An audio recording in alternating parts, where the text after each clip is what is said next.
4-3 final score over the Soviet Union, and the man who lit the lamp to give Team USA the lead that night at the 10-minute mark exactly of the third period is kind enough to call in with Al Michaels right here in studio, the captain of the 1980 Winter Olympics U.S. men's national hockey team, Mike Eruzione. How are you, Mike? I'm great. Alfalfa, how you doing, buddy? I'm fantastic. He calls me Alfalfa. That a name Bob Euchre gave me many, many years ago. And the other one is Hoss. Remember, we always loved the fact that Keith Jackson, the late Keith Jackson, the great Keith Jackson, used to call everybody he's a Hoss.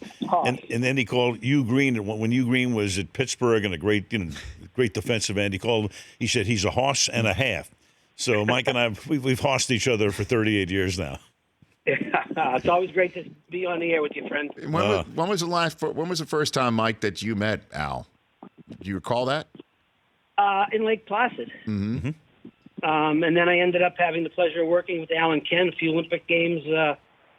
After when I was a commentator. So, over the years we've run into each other here and there, golf tournaments, dinners, and like I said, he's a special friend, and we consider him, part of our team. Whenever our team has a reunion, and we haven't had many, but we always try to ask Al to come because he's like an extended member of our family.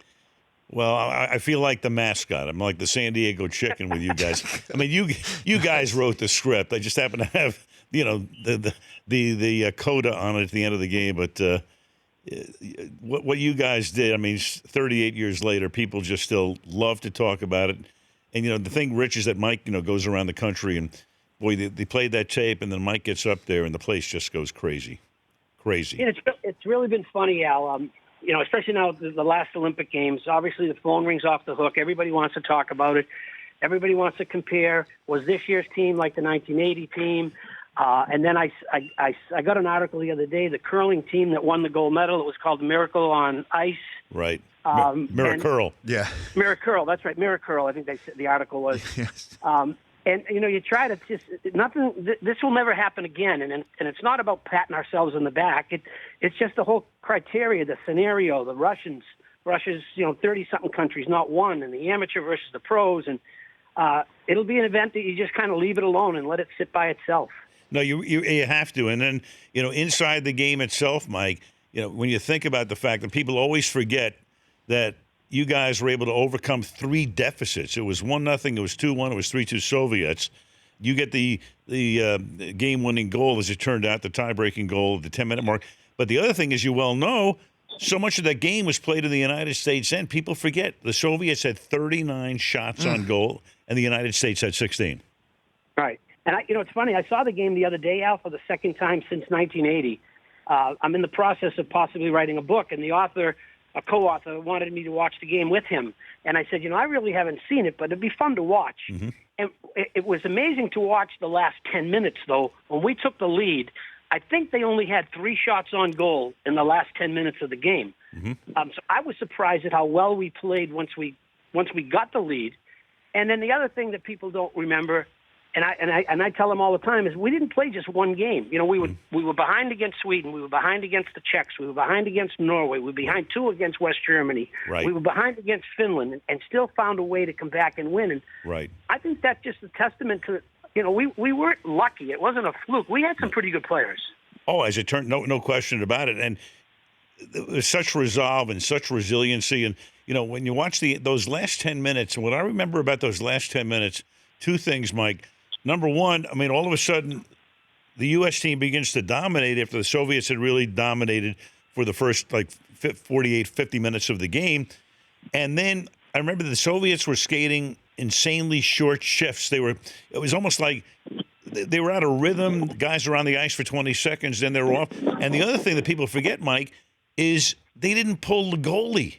Right. They didn't pull him. Because and I thought to myself, and this was long after the game had ended, that they probably never practiced it. They never lost, so they were never down within the last minute of the game. But they never pulled the goalie.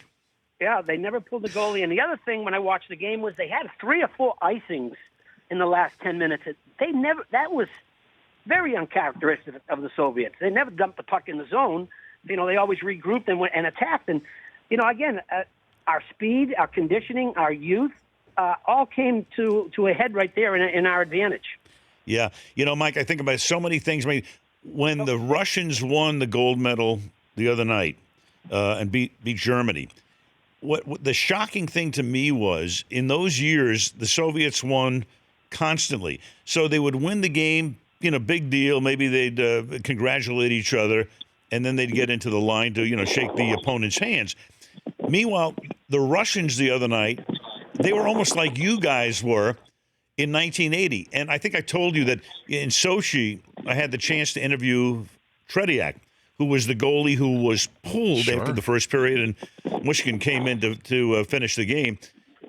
And I said to him, Mike, there's that great shot when you guys are celebrating at the end of that game, and guys are all over the ice, and you're all falling down and on top of each other, and the great toothless grin from Jack O'Callahan.